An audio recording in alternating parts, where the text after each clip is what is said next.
I couldn't be in a more interesting job at an important time in our history. Wonderful. Well, and you're showing it. Her smile from Yeah. ear to ear. Yeah. See? It's like she just had her second cup of coffee all Exactly. of a sudden. So, Exactly. listeners, this is why we're talking transportation. Yeah. Super excited about it. More so than I should be, probably.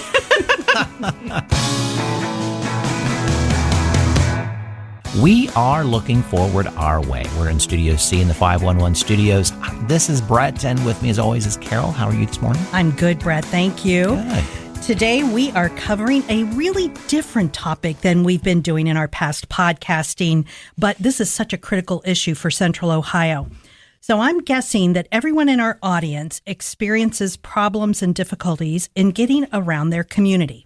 Too many cars on the road, congestion, construction, so much wasted time in commuting. Even though our traffic may be a little bit lower, it's still pretty wild out there on the roads. So we're excited to welcome our guest, Thea Ewing, Director of Transportation and Infrastructure Development for MORPC, which is the Mid-Ohio Regional Planning Commission. Thea, thank you so much for joining us today. Well, good morning, Carol, and good morning, Brett. I am excited to come and talk to you about what we're doing in transportation planning in Central Ohio. Good. Well, let's go on that theme. Let's explore the role of MORPC in our community and give us some background on your experience and expertise in the transportation arena. Awesome. MORPC, Mid-Ohio Regional Planning Commission, really got our start in land use and transportation planning over 50 years ago. I can't believe it. Oh, wow. But we are a collection of Central Ohio communities that work together, like the city of Columbus, the city of Whitehall, for even Delaware County are members of ours. And we don't just do transportation and land use focused planning anymore. We also work on advocacy for our local governments. So we have a connection to the State House for them and the impacts on their communities, as well as housing and weatherization for communities or members of our community who may need that services in their home and can't afford them. So various grant programs we can access for that. And then we do hold a number of data mapping resources. Right. And that comes out of our history of land use and transportation, but now has been able to be a useful tool to many of our communities as they're trying to determine, deployment of maybe an emergency resource or, how to deal with the coronavirus, right? Exactly. So it's been really great resources kind of like cross over across the agency to help the community as we've evolved into what we are today from just over 50 years ago. Wow. I've always been a huge admirer of the MORPC team, and I don't think folks realize how difficult it can be to get information about particular topics. And you get a small community, they don't have the resources to do that in-depth research and data analysis that needs to be done so they can get grant money to fix a road, fix an intersection. It's a lot more complicated than people realize. And having MORPC behind you is huge. Yeah, I like to think of our team as an extension of many of the government agencies in the region. Mm-hmm. Some of them through working with us, they have another person on staff basically that can do that extra work and help them do the planning they need to do or write the grant they need to go after. Yeah, that's exactly where we want to be for the Central Ohio region. Good. Okay. So, Thea, our audience is, maybe still wondering why we're even discussing transportation since so many of us have been home for so long, working from home.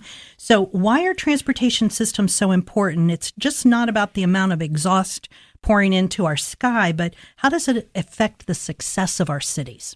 Oh, my gosh. So transportation is a true economic indicator. Right. So, the coronavirus, for example, I've been tracking a lot of the traffic patterns since the virus, and we took a major dip at the beginning of April. It took till about the beginning of April to really recognize that, we track on a map, it's almost like in your car. Green means the road's not congested. Red means it's pretty congested. So we have that, and we track it throughout the day, the congestion levels. And so we used to have places around town that had little red marks for certain periods of the day. And, that was a normal peak performance of those roads. We went to where we were all green 24/7. Right? That's crazy. And I mean crazy good from getting to get around town, but from an economic standpoint, that was telling me there was something going on, right? We didn't have as many cars on the road, but oddly enough, we had many trucks going in and out of Rickenbacker, and actually flights going in and out of Rickenbacker took some record highs. We actually took a dip back in January. You want to know why?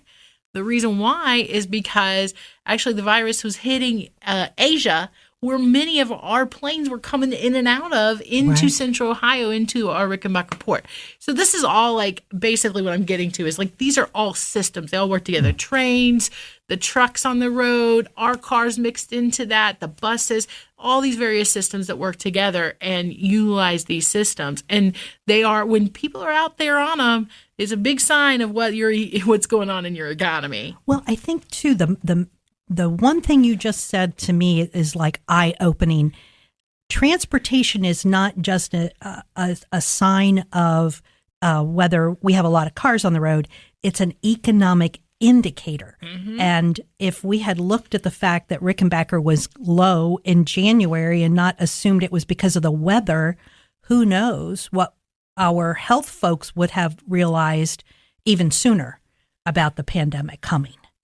Right. Yeah. And I'm sure this wasn't across the United States. Different ports were seeing it, but it wasn't really getting, that attention. Exactly. Exactly. But on the flip side, since, there have been folks working from home and we have seen less traffic, it is coming back, by the way. Yeah. And our biggest hit areas are places like downtown Columbus or the more populous areas. Honestly, out in the rural areas, it's already bounced back pretty significantly. It only took a small dip. But yeah, in the sitter cities, much of a higher one. And then around major areas where there is warehousing associated with like Amazon, Walmart, any of our major retailers, actually it's higher traffic volumes. I'll bet. Yeah. So it's just really interesting. I mean, people say, "Oh, you work in transportation, that must be boring." No, it is super exciting. I mean, we get to know what's going on, in our community. We get indicators of what the next thing is going to be. I couldn't be more thrilled. And really, this is a system that builds out upon systems. So it's not like you're just talking about cars or trucks or airplanes or bicycles. It's everything, right? It all has to work together. And I mean, that's a perfect storm right there. That's a perfect storm to get all that working together. And then last thing I'll say, I know we're in a big political season, or hopefully at the end of one, right? But there's nothing the R's and the D's love more than talking about infrastructure. So I couldn't be more thrilled to be in a place where we're kind of moving past some of these issues we're talking about today to be able to move to talking about transportation at that federal level, local level. So I think I couldn't be in a more interesting job at an important time in our history. Wonderful. Well, and you're showing it. Her smile from ear to ear. Yeah. It's like she just had her second cup of coffee all of a sudden. So, listeners, this is why we're talking transportation. Yeah. Super excited about it. More so than I should be, probably. Well, it's interesting, though, because, what you just said is, too, that, you can see the future. With what you see, it's not just, okay, this happened yesterday. It's like, no, this is a trend, and we know these trends mean this. So that's what can be super exciting, is that you kind of know, you can read in the tea leaves, quote unquote, of what might be happening. So, yeah. Well, Columbus is a really good example of a sprawling community dependent on cars. In the 60s, we built freeways through our neighborhoods. Off mic, we were actually talking about the destruction of what 71 and 75 did to Detroit. And then major thoroughfares through established suburban housing. Without really accounting for potential mass transportation, we lost our rail system. COTA has barriers due to funding, ridership, street size. and we are wed to our cars. There's no way around it, even as we drive alone to work every day. Are there examples of cities that are successfully changing car dependence, and how did they get to that point? Mm-hmm. That is a very good question. We in Central Ohio, we've been on that quest to figure out that perfect scenario to move people away from their single occupancy vehicles for a long time. But I do feel like through our Link Us initiative, we're really taking this seriously, and not that predecessors didn't, but we're doing it in ways that do take into account communities that are making those strides and looking at their best practices, like Indianapolis and what they've done with their bus rapid transit system. And they also have installed a really extensive bike track system through their downtown, leveraging a lot of the alleyways and turning those into fast lanes for the bikes, right? So, nice idea. Yeah. Sure. So, and I think that's kind of what I was getting at earlier, is that system idea that these things have to work together. You can't just say, oh, we're going to throw in a bus system, right? That's going to be way better than the old one. No, it has to incorporate the fact that people are going to be walking to this, right? Mm-hmm. What about the people who can't walk to it, right? Mm-hmm. And then, those people and how they're accessing that and how they interface with the people in their car or in the truck. So thinking about all those different things, the safety aspects, so it really becomes very comprehensive. And I feel like that's something we are doing, working with COTA through the Link Us initiative. That is, we're looking at multiple corridors. It actually started out of some work we had done around corridors and where we think that the growth would happen in Central Ohio, as we are anticipated to be as much as 3 million people by the year 2050. And so planning for that, not all those people can be in one car every day. And so then we started looking at the corridors, and then now we're moving on to actually those, coming up with the estimates of how much this type of work is going to cost and what exact route it's going to take, right? So Northwest Corridor headed up towards Dublin out of downtown, and east and a west, that broad Main Street pairing from Madison County to Licking County, basically, right through downtown. A southeast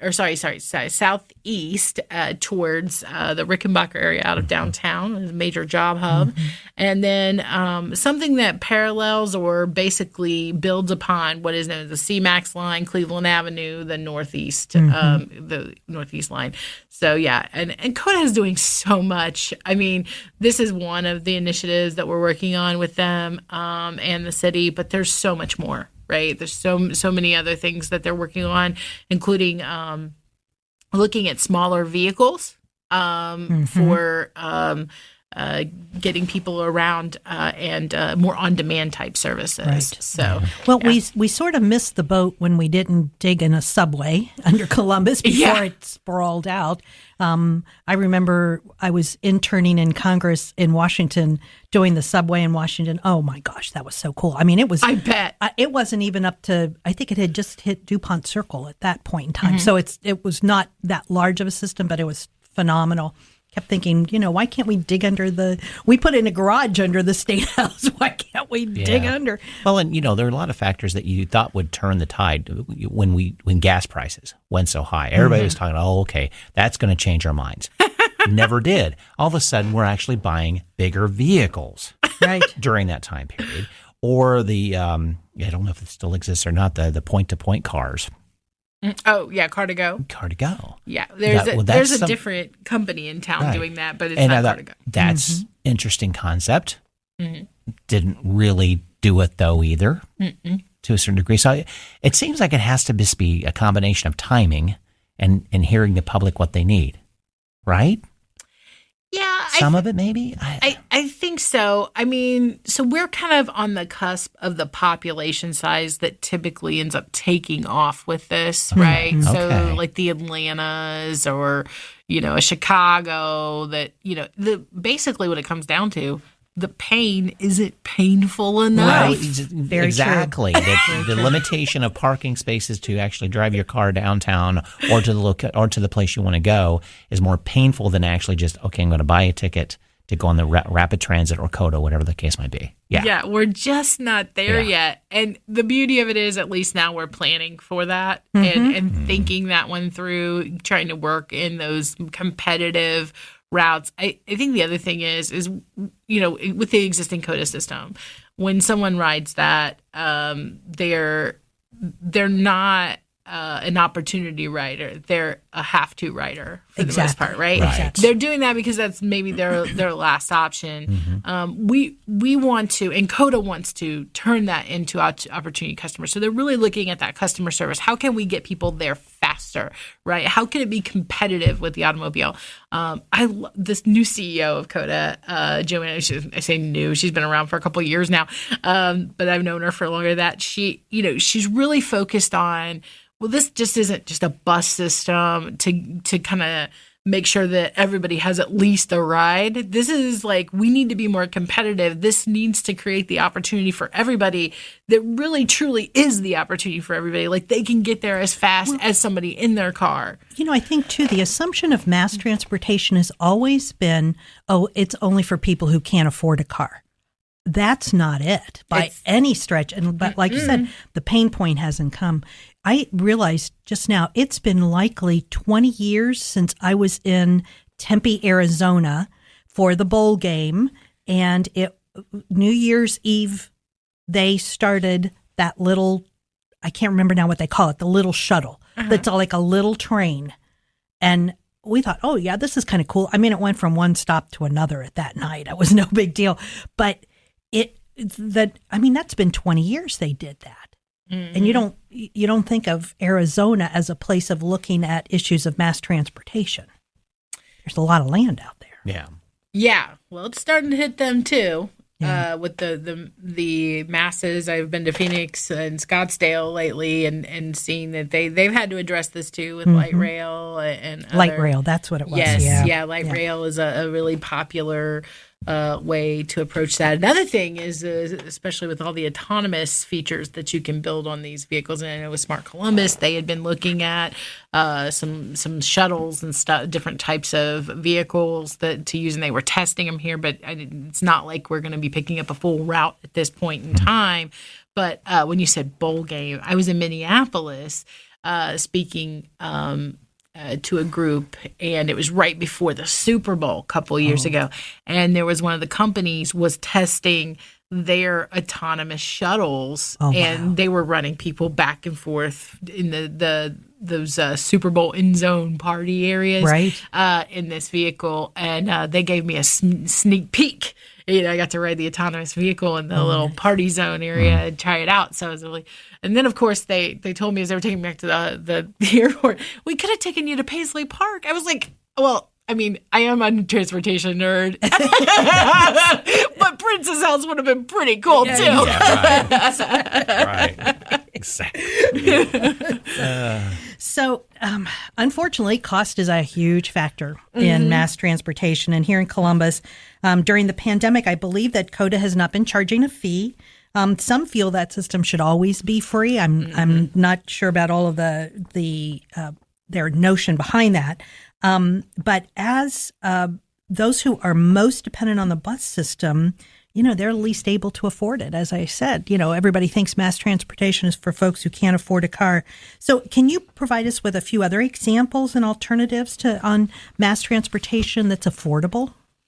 Yeah, thanks for asking that question. Yeah, so this debate about whether a service like COTA should be free, I mean, certainly that is a very noble initiative if our community chose to take something like that up. But I think the really scary part for me is you're making a commitment in a moment in time, right?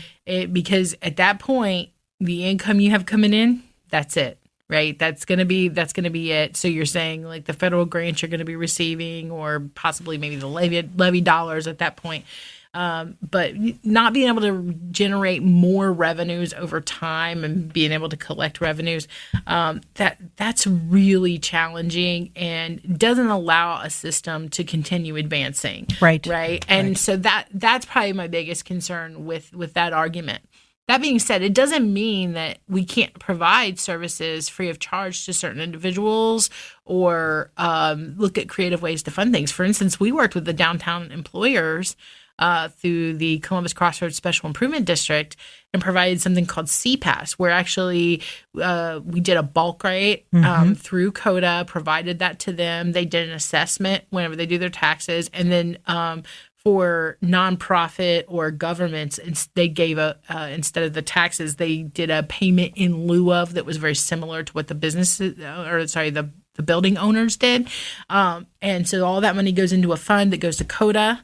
It pays for 100% of the employees downtown. Now, not 100% of them use it, right? Right. But it's a significant discount. So it kind of ends up being about about what the ridership would be. We actually saw a huge increase in people riding to their jobs downtown as a result of that. And it had a transportation impact as far as traffic as well, and parking. Which actually was what they were getting at. Parking was becoming such an issue for downtown that there was a start of a conversation about building a new parking garage. Those are multi-million-dollar, 30-year adventures in finances. And when we're talking about a time whenever we might be improving our transit system, cars may become more autonomous and we may not need to park them in the downtown. That's a huge building. It's a money dump, right? We don't know what our future holds. Why do we need to build another parking garage? And right now, if you're building a parking garage, you better be able to rehabilitate it to another use later. Oh, interesting. Well, and when you look at the park and rides all over town, oftentimes they're empty or only half full, and so the connection is there. It's just a matter of getting folks to commit to the bus system. I was at Ohio State when they started the pass for students, and then I think then it was increased to staff and faculty also. And truly, I didn't think students would use it, but it's still going, from what I understand. Oh, yeah. Actually, it was the model for how CPAS. We did the CPAS. That was an awesome program that they got started. Students really did take to it, and some of their employees did too. And what we've seen with the park and rides, actually, I mean, of course, now during the pandemic, it's not as much the case, but the park and rides were probably some of our biggest stops for the downtown CPAS program. And we had 2 of them where they actually had to start sending out more buses at the morning and the evening pickups in some of the suburbs. So yeah, it was an amazing turnaround for use. And this allowed the CPAS users, they didn't just get that pass for work. They got it for going to an OSU game, right? Going to a play, the state fair, right? So it got people. I think there was probably that. I remember some of those first conversations, like, why do they need to be able to use this all the time? Well, it's a part of a lifestyle change, right? We'll get them going on it for work. Then they might want to use it for other things. Like, this is all a part of the system to get people moving, to trying out that car-free lifestyle. So it's really working. That I felt like was really successful. We also have a van pool program through GoHio. So maybe, and this is maybe not if you work downtown. Actually, this has been a program that we have seen some dips during coronavirus, but we actually have picked up some new vans during this time too of medical workers going out to VA hospitals, right? And actually, we have some reverse commuters who are coming from the they're going out to Chillicothe, to the VA in Chillicothe, out of Columbus to there. They initiate out of here because they need to go down there. Actually, a lot of our federal work staff use these van pools, and I have a team member who works on that. We also have a program where we help people find another person that's just going their way, right. to ride with. So yeah, we're certainly in that business of trying to find those low cost opportunities for people so that everybody has a chance to move forward. Well, and 2, we will talk about this again at the end of the podcast, but we will put information into the show notes of this podcast that will tell folks where to find these programs. It's no use us just talking about it if we don't give everybody a hint on where to go. So, yeah, we really appreciate that. Thank you, Carol. Well, we've heard that what is good for an older adult is likely good for a younger one. I thought we phrased that on this podcast. Isn't that our our Yes, quote? looking forward our way. Right. That's exactly. ours. Okay. Exactly. Well, Yes. for example, if a bus trip is easy, affordable, safe, and convenient for an older adult, then a young mother with a stroller or a college student with a full backpack of books will also utilize that same service. I understand that educating our citizens in transportation demand management, or TDM, is needed to change the culture. Can you talk about what TDM is, and then talk about the barriers we face for an easy, convenient, affordable, and safe transportation system? Yeah, so we focus on transportation demand management as a practice at MORPC. So basically what that comes down to is creating that system for all. So we do things like working on complete streets. We have policies that whenever we're going to do a grant-funded project for a roadway, that when we're spending that money, we're also looking at a corresponding bike lane, enough width for a bus lane if should we need that there, that it accommodates the trucks that may need to go through there for the economy, right? Or other stops that may need, maybe sometime in the future, passenger rail, or even some higher speed type train. Right. So we definitely do that project by project now. It's known as complete streets. That term is called complete streets. We have a complete streets guidance for our projects, and every project goes through that. And along those same lines, because a new form of transportation has come, and it's not for us, it's for our data, and that's broadband. It's very important to all of our communities, and I think of it as part of the transportation system because it is moving something, and it's really important to us. And in fact, it actually puts us in a place where we don't have to move. Think about it. You don't have to go to the library to get the information, or you don't go, this doesn't sound so good, go to the movie theater, but it's bringing stuff to you, making your job, your life easier. And we certainly saw that in the pandemic. Well, with people not having access to the internet. Right.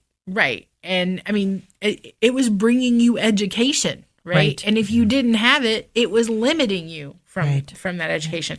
So we also have a policy, and we were the first metropolitan planning organization in the nation to adopt this, a smart streets policy. Smart streets policy is that every time you open up the corridor for a construction project, that you're considering at least installing conduit for broadband to be run in that corridor in the future.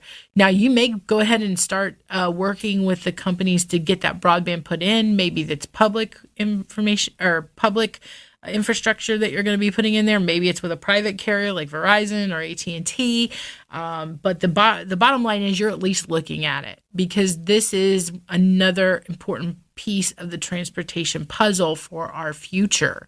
So another item was that you are considering the infrastructure needed for new smart lighting systems that may help you safely be able to get through intersections like buses, and warning systems in our vehicles. They're going to need specific levels of broadband to communicate with us and say, hey, there's something coming up ahead, stop.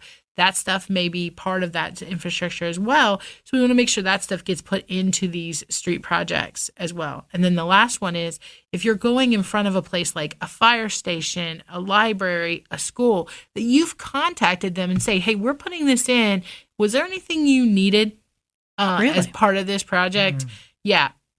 Including if COTA is on that route, maybe they need it for their communication. So this is really important that we consider these corridors in our communities, not just for our movement, but for the movement of our data.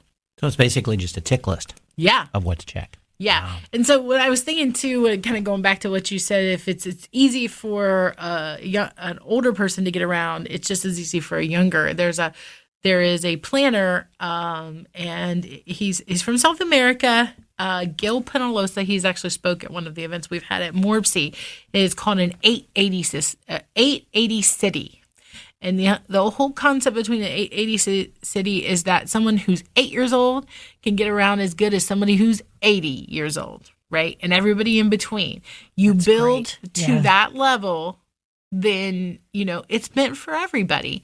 And so I think about that physically as well as digitally. And MORPC's right there. I can remember when everybody was all up in arms because we had to pay to have the cutouts on the corners for wheelchairs.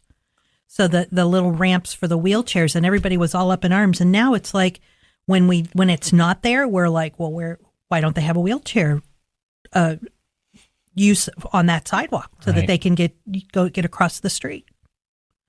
That's wonderful. That is wonderful. Well, I think one of the things that I think of is the baby boomers have aged, right? Oh yeah, yeah. We have. That there's probably been some enlightenment for some folks who maybe have been challenged. I have a dad who had a stroke, who, it was nothing for him just to walk out and go get in the car, having no problems, just, getting ready for the day. Now that's just a challenge, right? Right. Walking further. I mean, he can walk, thank goodness. But just walking from his car to the store is hard for him. That's been a major wake up call. And so I think, for people who really want to make a difference, they start to realize like, oh my gosh, this is the way life has been for this other person their entire life, exactly. Right? This isn't just like an old age issue, right? And how am I going to get around when I get older, right? So I think these things are starting to come up as this group, this generation definitely is moving into that where they need those services. And I think that's going to help everybody. That's going to be great for everybody. Because it's not just an age, it's other abilities. It is individuals who have been sick and who aren't able to walk. And it has, your dad had a stroke, my dad had a stroke. Walking was a huge issue for them. But how about somebody who has to be on a scooter? Well, it's a quality of life situation. Right. No matter if it's just you broke your leg and you've got crutches for a few weeks, or you are in a wheelchair all your life, it's quality of life situation. Right, exactly. Right. If we consider this as we build all the time, then that's not going to be a major issue, right? And I think that's one of the things we are trying to work on several levels. All right. We're taking a little left turn here. All right. The need for speed. That's right. We are going to talk about speed now. So, Thea, you are leading some very important and critical programs for MORPC. So it's always great fun to think of our future, sort of like an outer space adventure. And one of the things that you and I have had an opportunity to talk about was the Hyperloop. Yeah. What is it? What is it going to be? I understand now it's not going to be around till I'm likely no longer on this earth. Darn, I was really hoping to go up to Chicago. But I know. Oh, well. Oh, well. So, yeah, thank you for asking me about the Hyperloop project. I love sharing this with our community. We have some people who are really excited about this. So when I started MORPC in 2014, MORPC at RA started a passenger rail project focused to Chicago. So really looking at that connection and, the one thing we do a long range planning effort known as the Metropolitan Transportation Plan, where we look out at least 20 years into the future, every 4 years. And every time I do this, citizens come and say, I really want to see something with intercity connection, right? I really want to be able to go from city to city. We don't have it. We lost it in the last train rolled out of the Columbus station in 1979. I mean, people can show you a picture of that day. I've seen it, so, I mean, there was a many hearts and minds very tied to what was our rail service of the past. So we did quite a bit of investigation in that. We worked with cities between here and Chicago. All the mayors signed on to say, hey, we're really interested in doing this. Basically, we got to a point where it was really challenging to get funding to move to the next stage of the project, and we needed to do so to really prove to the FRA that this thing's for real.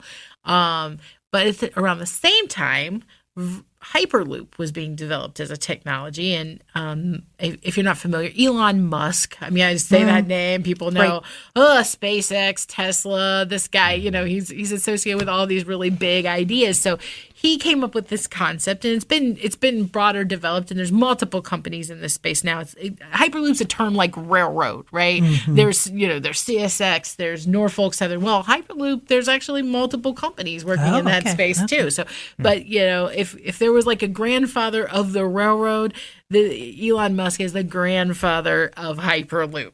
Right, as a concept. So he came up with this concept when he was sitting in LA traffic. We got to be able to get around faster, right? This is ridiculous. So, and the idea was that taking that magnetic levitation, you talk about these high-speed bullet trains over in Japan and over in Asia, and taking that technology, putting it in a tube so it's safer, so it doesn't come into contact with people or livestock along the way, and people can't dismantle it or anything like that. And then just in creating that vacuum in the tube so that it's not going against resistance or anything, and it can go super fast. So these pods inside the tube, which is Hyperloop, can move over 600 miles per hour. So that's airplane speeds on the ground, right? So we looked into this technology when we were looking We at were rail. promised that when we were growing up, right? Oh, yeah. Right. We're supposed to happen Jetsons. by now. The Jetsons. Right. It was supposed to happen by now. So, yeah, okay. Yeah. So there's a place on this earth where it already exists, and it's just 40 minutes north of Las Vegas. So, so it's a twofer. So no, but really excited to work with a company, Virgin Hyperloop One. It is tied to Sir Richard Branson and his Virgin companies. But there were, like I mentioned, there's a number of other companies out there too. We competed in a global competition. Right. They had developed the technology, but they were looking at places where they could apply this technology, like what are cities they could connect. And when they did this worldwide competition, about 2,600 applicants applied from around the world, and we went ahead and submitted our corridor, that Chicago, Columbus. We actually pulled in Pittsburgh. We noticed there's a rail line between here and the Pennsylvania state line that's actually owned by the state of Ohio, and we thought, let's throw that idea in there. We won. We were one of 10 in the world that they wanted to work with. We continue to work with them to this day. That was like back in 2016, 2017. And so we just finished a study with them last year. We've been working with them. They're actually getting ready to place a facility for certification of their technology in West Virginia, so not very far from here. Yeah. We actually have one of their employees who's moving to Columbus because this is where she grew up. She went to Ohio State. Wow. Which, by the way, maybe you should talk to her. She's awesome. Oh, yeah.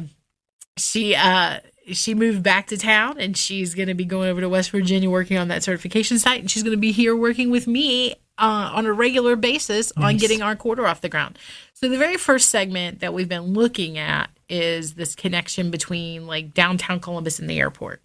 The idea that we could get some small concept off the ground. So the reality of maybe by the 2030s that we could see a small segment pop up is real. Cool. Right. I mean, I'm ready. We may not go to Chicago in it by then, but I think we might see, as we are very motivated to see something take off with the company somewhere in central Ohio. So, I mean, the likelihood of us being able to do that, or another direction we've thought of is freight, right? Moving our freight around rather quickly.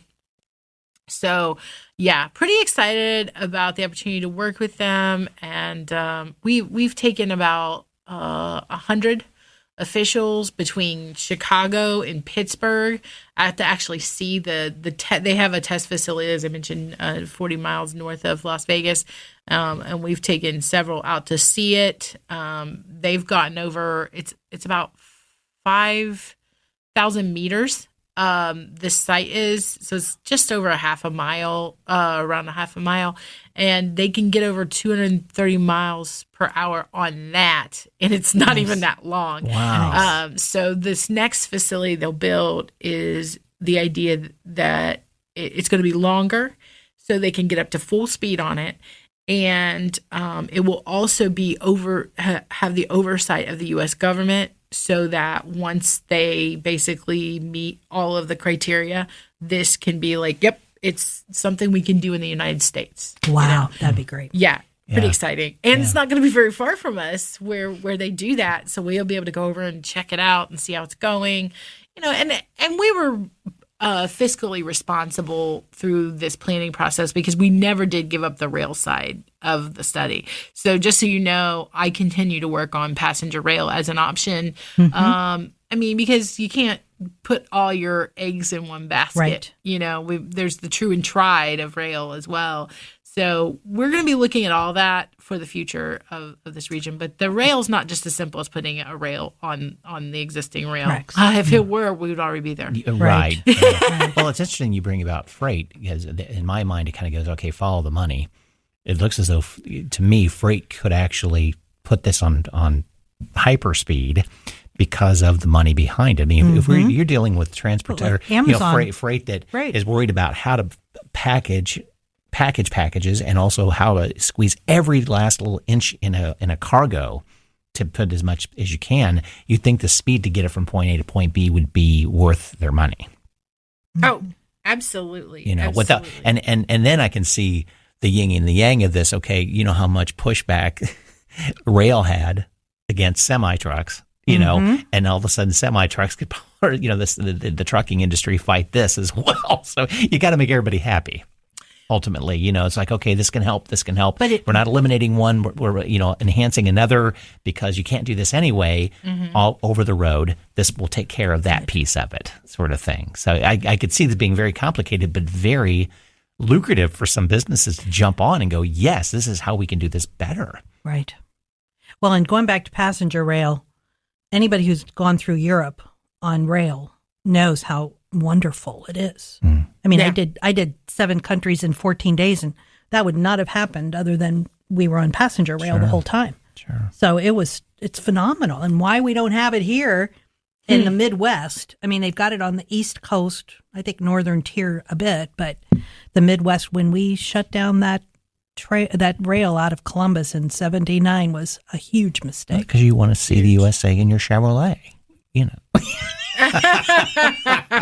That's why, because I don't have a Chevrolet. Right. Well, whenever, I'm sure, whenever that was, whenever there was less congestion on the road and exactly. Oh, absolutely.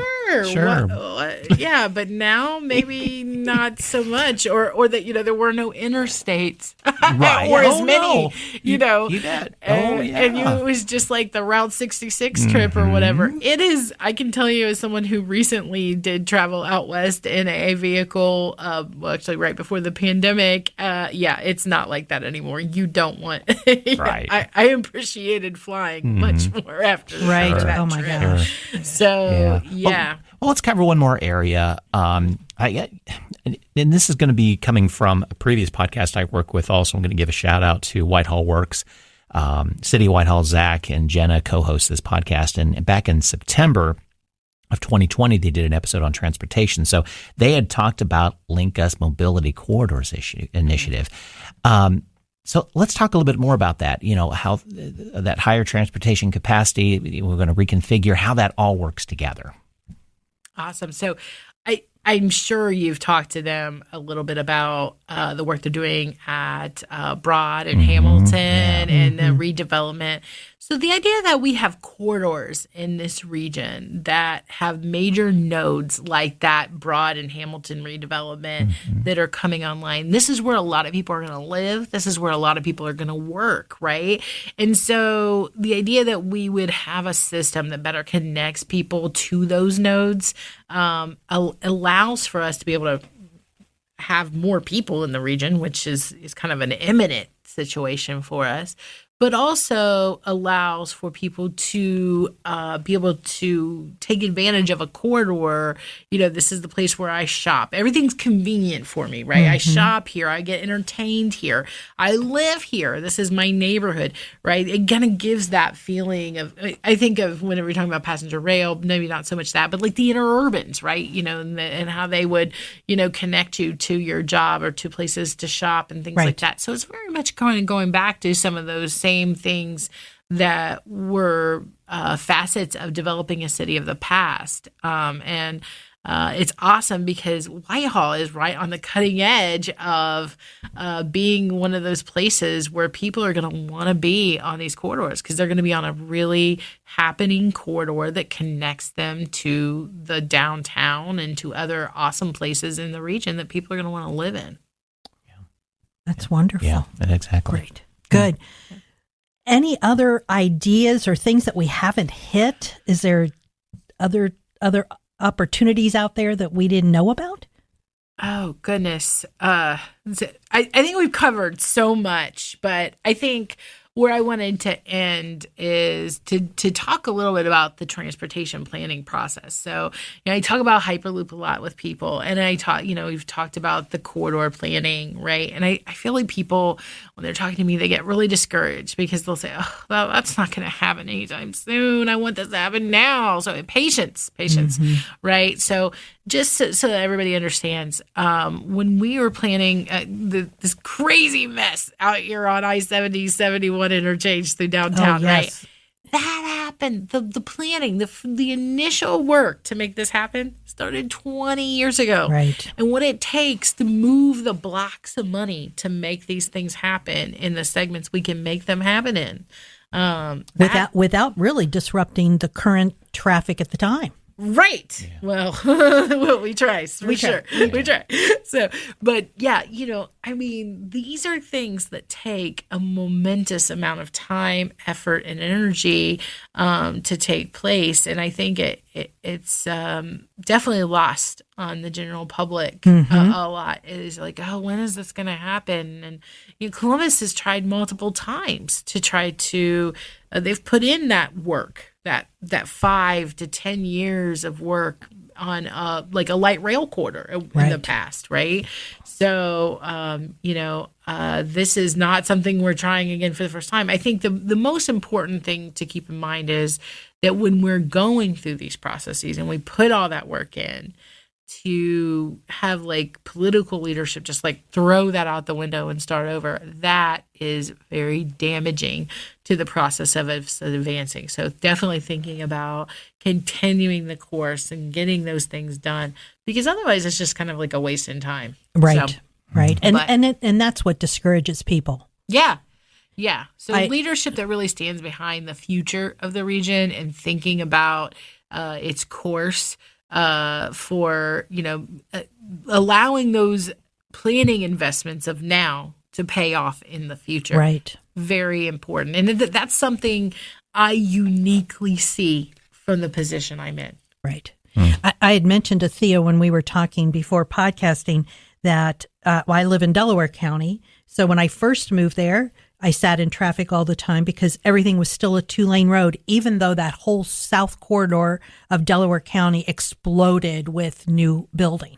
They never changed the main roads other than Polaris Parkway. So all of these 2-lane roads going into Polaris Parkway, it would take me 30 minutes just to get to the freeway, which was 3 miles away. So now Delaware has all of this building money, so I'm still sitting in traffic behind the construction cars. But at least there is hope. There's movement, momentum, and a final date that the construction folks have to be done or get penalized. So that's my wish. Right. That's my wish. But it is, Columbus is known as having 2 seasons. Orange barrel and winter. Yes. And so on that note, Thea, thank you. This is wonderful. This is wonderful. Listeners, it's a lot of information. And yes, I realize that transportation may not be on the top of your list right now since you're working from home. However, when you have to go back downtown, there is limited parking. So you may want to think your plan out. And we will, again, have all of the resources included in our show notes with information on MORPC so that if folks have questions, they can contact MORPC. So again, Thea, thank you so much for joining us today. Thank you, Carol. And thank you, Brett. It was great to just get out of the house. There you go. Have a good one.